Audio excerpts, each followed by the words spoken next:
మనకు ఉన్నటువంటి సభాపతి గారు గౌరవ స్పీకర్ గారు హిమాచల్ ప్రదేశ్ ఒక స్పీకర్ని ఆదర్శవంతంగా తీసుకొని మీ కాంగ్రెస్ పార్టీకి సంబంధించినటువంటి మరి మీ యొక్క పార్టీకి సంబంధించినటువంటి అది గవర్నమెంట్ అక్కడ ఉంది కాబట్టి డెఫినెట్గా వారి గైడ్లైన్స్లో తీసుకుంటారని చెప్పేసి కూడా ఈ సందర్భంగా నేను ఆశిస్తా ఉన్నాను. ఇప్పటికే దీనిపైన మా పార్టీ అన్ని రకాలుగా అన్ని విధాలుగా అనేక వేదికలపైన అనేక సంస్థల ద్వారా ఏ రకంగానే తారకంగా పోరాటం చేయడానికి మా బీఆర్ఎస్ పార్టీ అంతా కూడా సిద్ధంగా ఉందని చెప్పేసి సందర్భం చేస్తా ఉన్నాను. అవసరమైతే మరి పోరాటం అంటే ఏ విధమైన పోరాటం చేయడానికి కూడా సిద్ధంగా ఉన్నాం. తప్పకుండా ఏవైతే అనర్హులు ఎందుకంటే క్లియర్గా స్పష్టంగా వారిని అనర్హులుగా ప్రకటించాలి. పార్టీ ఫిరాయిస్తే మరి సస్పెండ్ చేయడమే దానికి మార్గం, వేరేది లేదు. ఇంకా వారిని డిస్క్వాలిఫై చేయడమే ఒకటే మార్గం. కాబట్టి వారిని డిస్క్వాలిఫై చేయాల్సిందిగా మరి డిస్క్వాలిఫై చేసే బాధ్యత మరి స్పీకర్ గారు ఉంది కాబట్టి అది చేస్తారని ఆశిస్తూ ఉన్నాం. కాకపోతే దీన్ని రాజకీయ రంగు చూసే ప్రయత్నం చేస్తే మాత్రం బీఆర్ఎస్ పార్టీ ఖచ్చితంగా పోరాటం చేయడానికి సిద్ధంగా ఉన్నది. అవసరమైతే అన్ని విధాలైనటువంటి ధర్నాలు కానివ్వండి, మరి అసెంబ్లీ ముంగట కూర్చొని దీక్షలు కానీ నిరాహార దీక్షలు కానివ్వండి, ఏ రకమైన పోరాటాలు కానీ అవసరం అనుకుంటే ఎవరైతే పార్టీ ఫిరాయించినటువంటి శాసనసభ్యులు ఇంటి దగ్గర ధర్నాలు కానివ్వండి అక్కడ కూడా తప్పకుండా చేస్తాం. ఎక్కడ కూడా బీఆర్ఎస్ పార్టీ వెనుక పోదు అని చెప్పి ఈ సందర్భంగా మనవి చేస్తున్న స్పష్టం చేస్తా ఉన్నాను.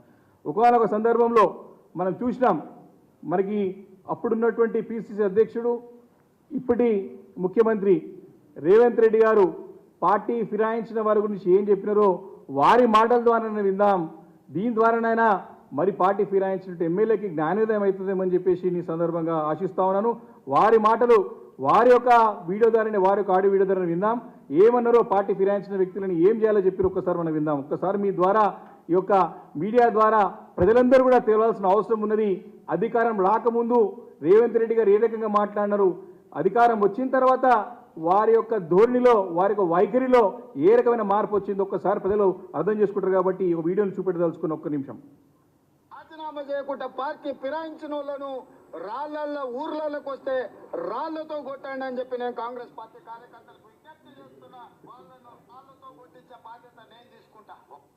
రాజీనామా చేయకుండా పార్టీ ఫిరాయించిన వాళ్ళను రాళ్లల్లో ఊర్లలోకి వస్తే రాళ్లతో కొట్టండి అని చెప్పి నేను కాంగ్రెస్ పార్టీ కార్యకర్తలకు విజ్ఞప్తి చేస్తున్నా. వాళ్ళను రాళ్లతో కొట్టించే బాధ్యత నేను తీసుకుంటా. అంటే రాళ్లతో కొట్టి పార్టీలు గెలిచి ఫిరాయించిన వాళ్ళని రాళ్లతో కొట్టాలి ఊర్లకి వస్తాయని చెప్పేసి వారు పిలుపునిచ్చినారు. ఆ బాధ్యత కూడా తనే తీసుకుంటా అని చెప్పినారు. అయితే ఈ ప్రశ్న అనేక సందర్భాల్లో ఉత్పన్నమవుతూ ఉంది.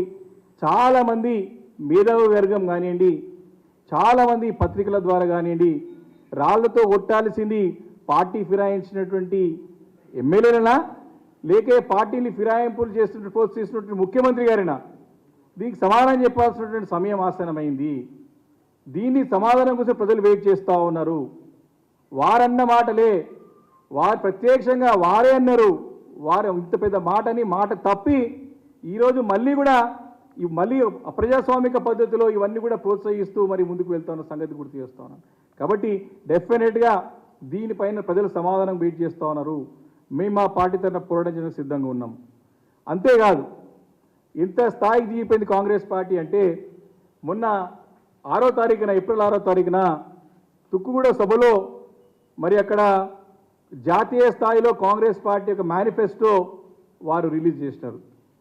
ఆ మేనిఫెస్టోలో చాలా స్పష్టంగా మరి రాహుల్ గాంధీ గారు రిలీజ్ చేసిన మేనిఫెస్టోలోనే వారు ఏమంటారంటే 10th షెడ్యూల్లో ఉన్నటువంటి మరి ఆ అంశాన్ని మరి అమెండ్మెంట్ చేసి మరి రాజ్యాంగంలో ఉన్నటువంటి ఒక 10th షెడ్యూల్లో ఈ యొక్క డిస్క్వాలిఫికేషన్ సంబంధించిన అంశం ఏది ఉన్నదో దాన్ని అమెండ్మెంట్ చేసి మరి ఏదైతే పార్టీ ఫిరాయించేటువంటి ఎమ్మెల్యేలు ఎంపీలను తక్షణము అనర్హులుగా ప్రకటించేటువంటి ఒక ప్రక్రియని చట్ట రూపంలో తీసుకొచ్చి ఎవరు రాజీనామా చేయకుండా పార్టీలు మారుతారో ఫిరాయింపు చేస్తారో వారికి వర్తింపజేసే విధంగా మేము చేస్తామని చెప్పినారు. అంటే 10th షెడ్యూల్ని అమెండ్మెంట్ చేసి పార్టీ ఫిరాయించేటువంటి ఎమ్మెల్యే ఎంపీలని ఇమీడియట్గా మేము డిస్క్వాలిఫై చేస్తామని చెప్పేసి ఆ వేదిక పైన వారు ఒక మేనిఫెస్టో రిలీజ్ చేసినారు.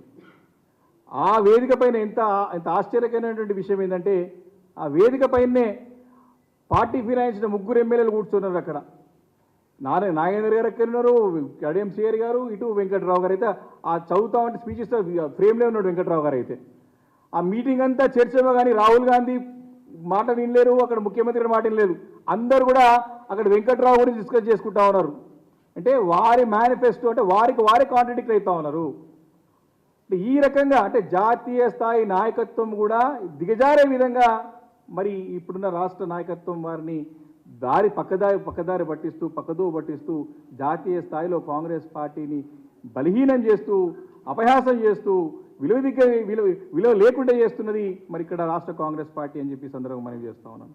ఈరోజు ఈ రకంగా కాంగ్రెస్ పార్టీ వారన్న మాటకి వారే విరుద్ధంగా వివరిస్తున్న సంగతి నేను గుర్తు చేస్తూ ఉన్నాను. అందుకే ఒక విషయంలో చెప్పాలంటే కాంగ్రెస్ పార్టీ ప్రవచనాలు ఒక విధంగా ఉంటే ఆచరణలు ఇంకో విధంగా ఉంటాయి. ప్రవచనాలు బాగా చెప్తారు, నీతులు బాగా చెప్తారు, కానీ చేసేది మాత్రం దానికి విరుద్ధంగా చేస్తారు. అక్కడ రాహుల్ గాంధీ నీతులు చెప్పిపోతా ఉంటే ఇక్కడ మన ముఖ్యమంత్రి రేవంత్ రెడ్డి గారు గోతులు తవ్వుతా ఉన్నారు. ఇది